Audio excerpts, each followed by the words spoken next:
How's it going, everyone? In this video, I want to talk about the big news that came out today, and that is the fact that Konami is looking to revive Metal Gear, Castlevania, and Silent Hill. This is coming from the people over at Video Games Chronicle. Their sources have told them as such, and there's a lot of things to dissect here, so we'll be talking all about that. And Bandai Namco has gotten a new logo, and they have announced a new purpose logo and some other information, so we'll be talking about that. They have a mission vision as well.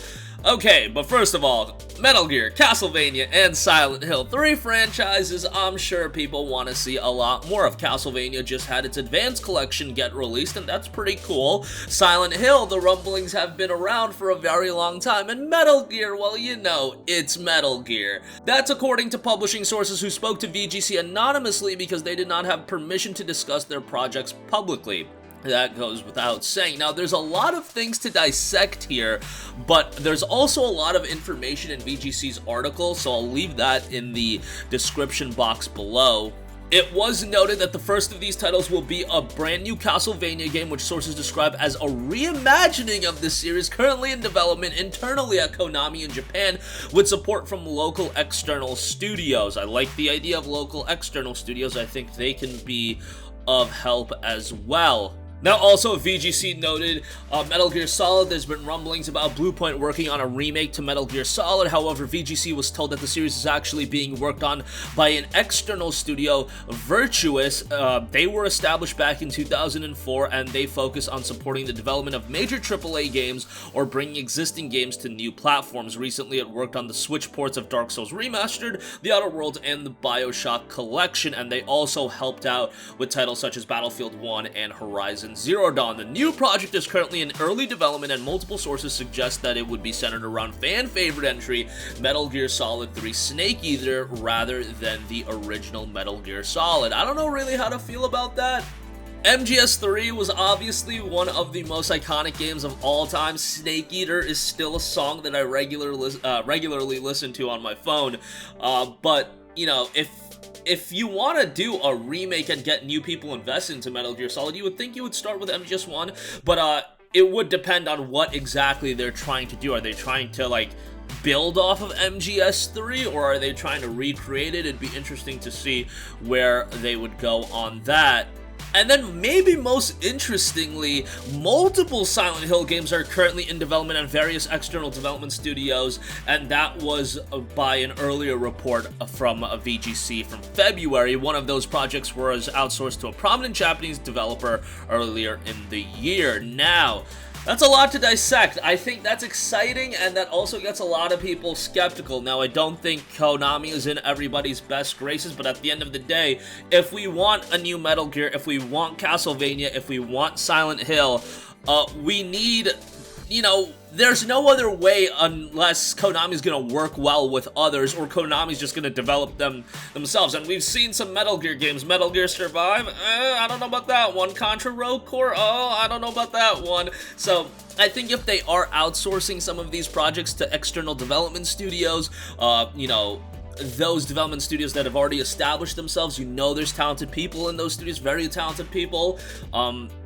that could be a best case scenario for everyone involved, because it's not the case of, oh, Sony just comes. I think a lot of people get it twisted that Sony owns Metal Gear or something like that, like Sony can just come in and do a Metal Gear remake. No, Konami is gonna want their piece of the pie, and you know, it's not, maybe in Konami's vision, it's not in their best case scenario to give up a franchise or sell a franchise. They want to own that franchise in perpetuity. So, like, I don't know what Konami's thought process is, but you have to factor in things like that. And again, I'm sure Konami's looking at titles like Metal Gear Survive and Contra Rogue Core being like, okay, we need to do something with these franchises that have so much mass appeal, but they can't be doing it in a way where you're gonna continue to release games like that, where it's going to completely kill all goodwill for those franchises. And you need to get games that are going to be premier titles, high quality titles, and at the end of the day, titles that Konami can make money off of, and those are franchises to that you would think there would be licenses to print money, as I often say, like a Metal Gear that's well done, licensed to print money. Castlevania that's well done, licensed to print money. Multiple Silent Hill games, licenses to print money. It's a lot of money being left on the table, and if cooler heads can prevail and we can get high quality titles, it's gonna benefit everyone. We, as the consumer, get these great games, and then they are gonna make a boatload of cash, and that means more work for the development studios if these games are being outsourced to external studios as well. That means they have more jobs on the table, and that's how the world goes round and round. So hopefully this all comes together. But exciting news from VGC, as I know a lot of people want those Konami franchises to stick around, because Metal Gear, you can always do something with the Metal Gear IP, you can always do something with the Silent Hill IP, you can always do something with the Castlevania IP, even if it's just a remake, even if it's just a collection. I mean, I would love to see a Metal Gear HD collection be released on PS4, PS5. That's not easily accessible anymore unless you have an Xbox with backwards compatibility. It's hard to play a Metal Gear Peace Walker unless you go through emulation or something like that. But moving on from that, I also do want to note this Bandai Namco changing their logo. It's going to take me a little while to get used to the logo. I'm not like super high on it. It's got a very, very simple aesthetic. They note, with intense competition in today's rapidly changing global market and increasingly diverse consumer needs, the decision aims to strengthen all Bandai Namco concept in every region while leveraging the individuality of each group company. Our ultimate goal is to further build the value of the group brand worldwide. They note a bunch of information in the press release. There's a ton of information. They note, with the start of our next midterm plan in April 2022, our new purpose will be the ultimate definition of who we are as a company. It was developed based on internal and external surveys and on discussions among employees from around the world whose opinions and ideas guided us and inspired us. Fundamental to our purpose is the idea of connecting and working together to create things. Bandai Namco's entertainment connects fans all over the world by delivering fun to the people. Everywhere we put smiles on their faces and help them achieve happiness. That's why Bandai Namco exists. Bandai Namco, to me, has become one of the more premier publishers in all of gaming. Maybe it's because I'm a sucker for Tales of, I'm a sucker for Scarlet Nexus, and obviously Souls, Elden Ring. Those are going to be massive, massive titles, and seemingly, you know, I've been talking about Scarlet Nexus maybe not selling the best just because the game went on sale rather quickly.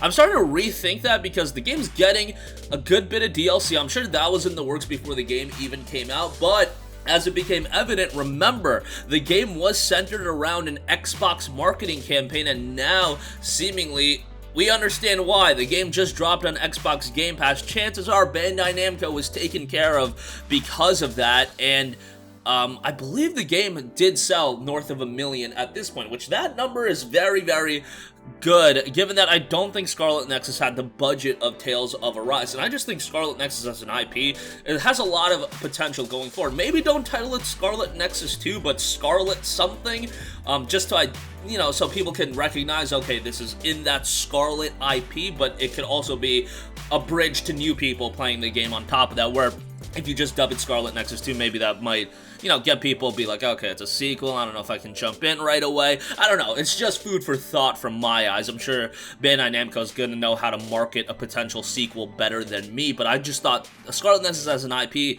a lot of legs to it. I think there's a lot of potential for the future, and they become one of the best JRPG publishers as well, with Scarlet Nexus, Tales of Arise, everything else they're doing. I mean, those two games came out within a 3-month period, and then you look at all their other IPs. Ace Combat's going to get another game. Elden Ring, hopefully that sticks around for January 2022. There's a lot of exciting stuff going on within the Bandai Namco ecosystem, and hopefully they can continue that moving forward into 2022. But that's going to do it for me. Again, what are your thoughts on Konami potentially reviving these classic IPs? Be pretty amazing to see a new Metal Gear that's at a top tier level, so we'll see if that ultimately does happen. I know whether or not Kojima is involved is going to be a big talking point to some people, but we'll see how that turns out. And Bandai Namco Group announces new purpose and a logo. That's going to do it for me. Sound off with all of your thoughts in the comments section down below. Thank you for watching, and goodbye. Hey guys, we hope you enjoyed the video, and if you did, make sure to hit the subscribe button, and if you're already subscribed, do us a favor and hit the bell icon. This way you'll be notified whenever we post a new video. That's the best way to keep up with all of our uploads, and we usually try to upload 2 videos a day. And with the bell icon hit, you'll be notified whenever we do upload a video. As always, thanks for watching.